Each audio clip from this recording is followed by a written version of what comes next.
Tom Brady, Bruce Arians, the Tampa Bay Buccaneers. No risk it, no biscuit. LFG.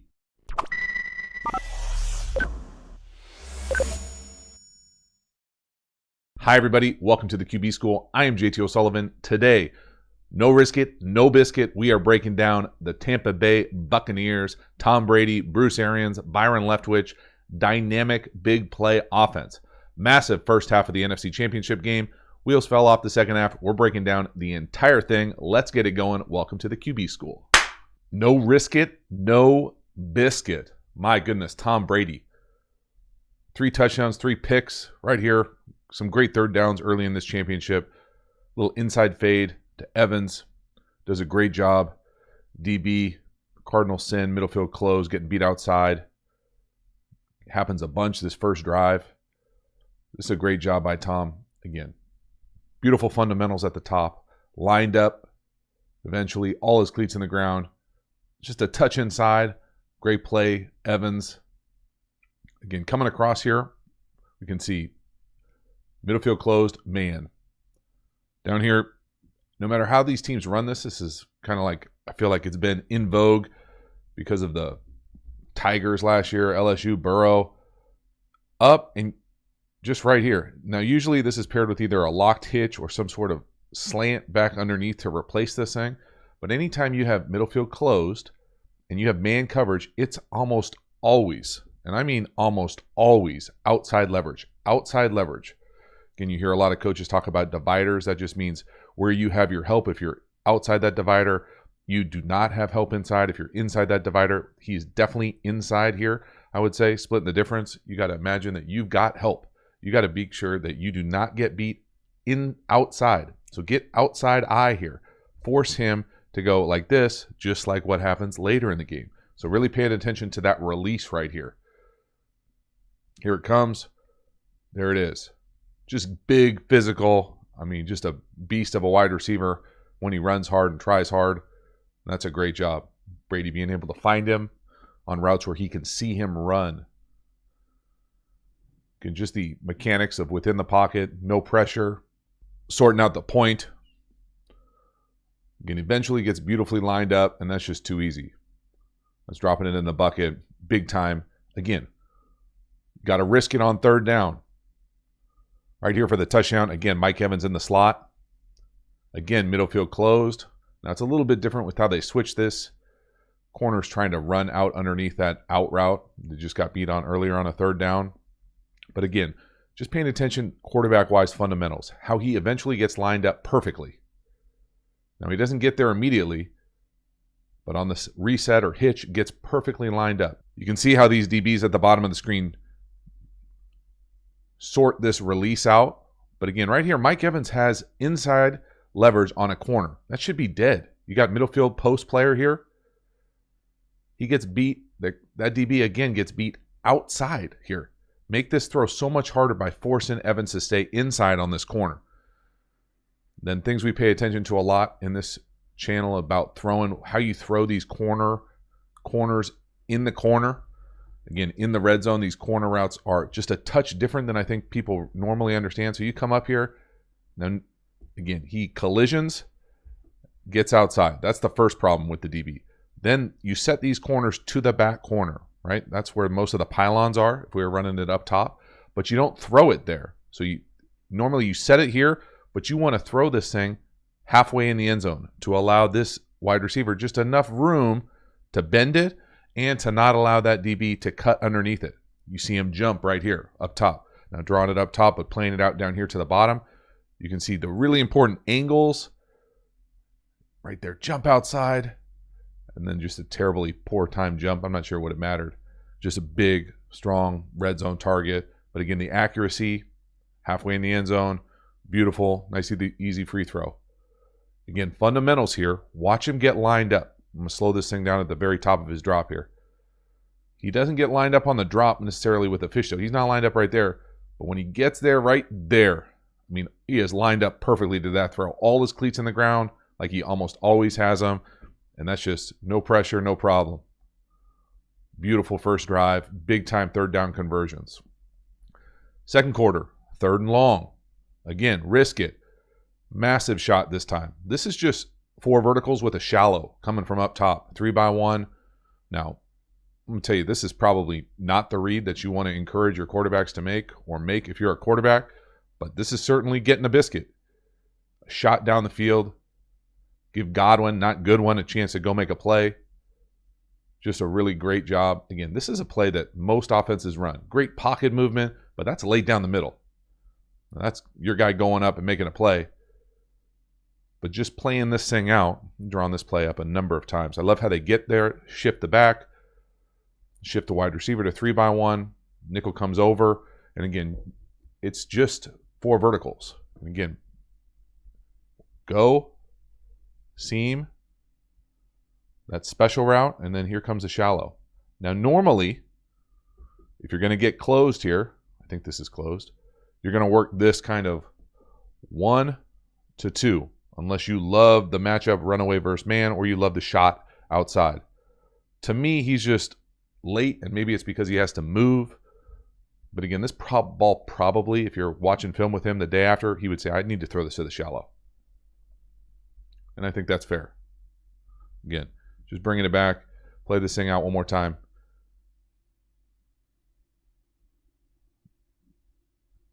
Maybe they're playing some sort of bracket. Makes it a little bit harder. I don't think so, though. No one's running with that shallow.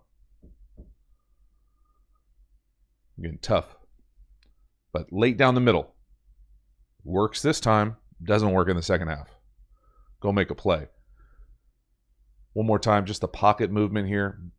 Just being careful. I know it works here. I know it's easy with the clicker, hindsight, everything, yada, yada, man in the arena, got it. But that's pretty risky.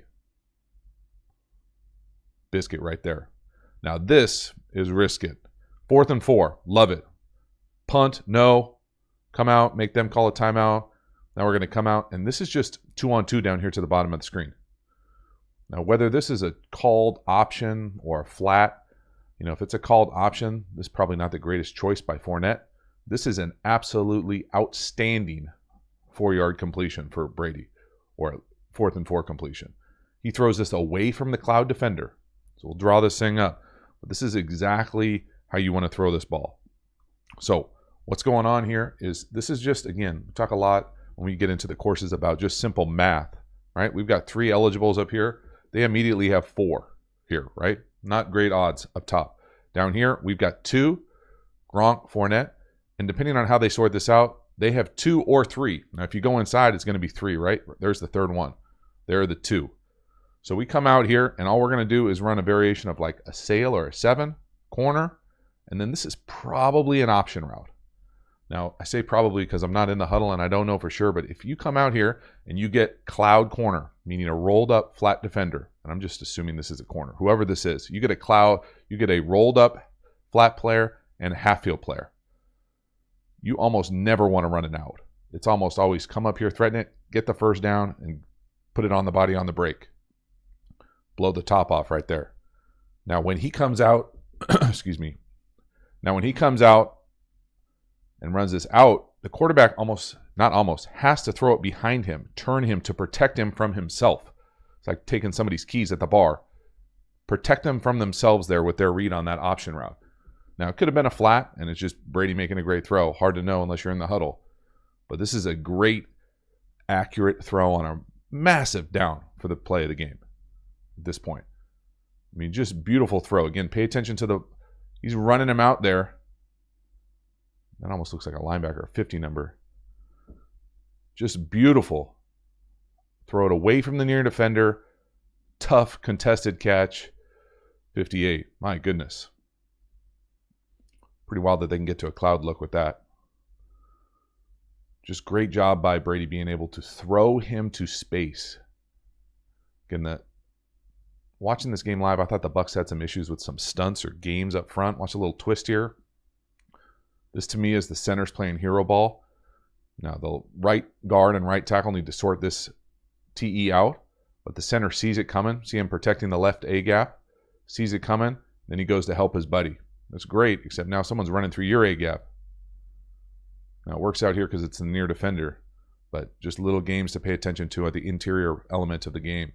beyond the scope of the QB school, but not beyond the scope of the next course. Then this is obviously play the game. Scotty, don't tell Scotty. Scotty doesn't know. Just blow by King. Just disgusting. Looks like they're playing a variation of closed match. You get into the philosophical argument if you want, but this corner, you just can't allow someone to get behind you. Great job by Brady. I mean, great job by Scotty. That dude is fast. Massive play. Again, just up top, this is just double go. 7-person protection. You know, he might have had a shot on either outside go. Beautiful throw. Massive call. Just biscuit after biscuit this first half. Poor Gronk getting it crushed there. Get some help from the back. Whoop. There's not very many tight ends that can block at the line of scrimmage like Gronk can. Beautiful job right there. Just unbelievable final couple minutes of that first half. My goodness. Halftime, you dig the channel and you haven't already, please subscribe, hit the bell, get the notifications, let you know when we go live, when we put out new content. I appreciate the support for the channel. Not quite ready to subscribe, do me a favor, hit the like button on this one, comment, engage. I'll do my best to get back to you. Then if you're looking to take it to the next level, check out the quarterback school courses. You're interested in coverages, got a big one on that. The link is in the description below. You're interested in pass protection, getting better playing quarterbacks, teaching, understanding ball. Got a big one coming out the day after the Super Bowl. Get ready for mastering pass protection. So let's keep this video going. Then it starts getting a little sloppy. 3 picks, second half. This is that inside fade, again, to Evans. Now, all 3 of these happens to Evans. I'm sure there's a stat out there for picks to wide receivers, but I don't think you have to be a psychologist to realize that there's some sort of issue with Evans and Brady as far as trust, knowing where each other is supposed to be. To me, this was late. Now, this is a little bit better DB-wise up top, watching Evans. Again, watch that release. If you get an inside fade, if you get inside, it's not dead per se, but it's so much harder. Now, see that DB force Evans inside, middle field closed. Normally, you don't see inside fades thrown off what I would consider like the backside of routes. So to me, it looks like Brady is working the front side here, the bottom of the screen. No, then he comes back to the inside fade. And the reason why is because that middle field player has more time to react down the field now. That ball has to be in the air longer. That's a 4-iron instead of a knockdown 7. So watching it from the back, again, just Brady's mechanics. And again, no one knows unless you're in the room as far as what the read is here. Now, he could be looking someone off. Maybe, you know, I doubt it. Just looks late more than anything else. Then I think the real disgusting thing when you go back and watch these picks is just if you play it out. So say no to the fade up top. How about the end down here? You know, he can obviously get to a 1-2-3. In New England, you almost never saw him do full field reads. I feel like it was almost always one side pre-snap based on the shell or concepts. But again, down here, no, that in. Oh, that's the worst, man. Throwing picks and then going back, looking at the photo, seeing someone who's wide open. Frustrating. But again, just playing it out. This is one of those ones. To me, you know, I continue to have issues about the Brady-Evans relationship. To me, it doesn't look like 13 is trying as hard as he can right there. Again, you know, could he go make a collision, go play some DB there? You know, I think yes. I'm not giving the wide receiver grades in the room, though. That's tough. That's not going to gain trust. Next one, 2x2. Again, late down the middle this time to Evans. This is going to frustrate him, too, because he's got big Scotty down the pipe here on a post, bottom of the screen. Looks like he's working Gronk to Evans as opposed to checking that post first. Again, just brutal. High, late down the middle. Again, I think you make the argument that Evans gets a little rerouted, but these are things that, you know, every quarterback hears at a really early age. It doesn't matter if you're the GOAT or not. These things will get you in trouble eventually being late down the middle. No. Again, that's probably a throw that he can make the majority of the time. It's not an easy throw. Again, the only thing I'd say is you can see that defender running with Evans, he's got his back turned, right? He's only covering the width of his shoulders. Gets away from him a little bit. Could that ball have been caught? You know, I see a pattern as far as where the interceptions are going. Again, I'm not a turnover detective, but got some experience. The post down here again, just read this thing out. Post out to over. Look at him turn that corner. Baseball turn him. Whoop. I guess Gronk on the wheel too. So maybe he's going wheel to over. Again, Gronk's getting double teamed though. You know, if you come back here and realize they're playing some variation of bracket, that safety down here to the bottom of the screen, he's locked on that vertical at 2, it looks like. He doesn't even go vertical, really. I don't know what they're playing. He's working that double team to Gronk. Tough. That's a throw he probably thinks he could make, even though I would say it's borderline late down the middle. Just the timing of it. But again, next one, last one, 3rd and 2. You know, I will put this one probably more on the pass protection unit than anything else. This goes into a rule we talk about a lot in the next course. 7-person protection, middle field closed. You should never have a free runner. Ever. Ever. It's just math. So when 26 gets a free run here, startles Brady, you know, I don't think you want to be in the habit of throwing this thing up. Again, I would love to see 13 have a little bit more either football IQ for knowing that ball can come to you in a 0 or throw up in a hot situation. But to me, it doesn't look like he's running hard down here to the bottom of the screen. You know, you judge for yourself. Calling people out, putting them on blast, whatever. You know, he just looks like he's running at PE. You know, he's just out for a jog. Play the ball. Look back. Fight. Compete. He's like, what? Huh? But pass pro-wise here, it looks like Brady points 58. This is what gets in trouble when you do motions and shifts. So, pure math here. 7-person protection, right? We've got Gronk staying in the block. We're here. Theoretically, let's go here, here, here. That puts the back scan side to side. He's almost here or here, most dangerous. Now, it's almost always going to be the short side, meaning the short edge. You got tight end out here, you got wider gaps. But you can see his eyes, even when he goes this way, his eyes are tracking this way. You cannot let a free runner come over there when you've got the best seat in the house back here. This is the best seat in the house. You have to be able to see the edges right here, periphery, go there and blunt this thing. Take the hit off. Now, at the same time, you know, you definitely don't want to be in the habit of playing quarterback, getting free runners throwing balls up. But again, just watch the back's eyes. He sees it before he's even done. Slow this thing down as much. He's seeing it right here. I mean, his eyes are way over there already. He's not threatened on his left or right. Almost looks like it's supposed to be a play action and Brady just aborts it. Just tough. Tough. Whether it's pass pro, Brady, all of the above a little bit. Fortunate to get away with those 3 picks in the second half.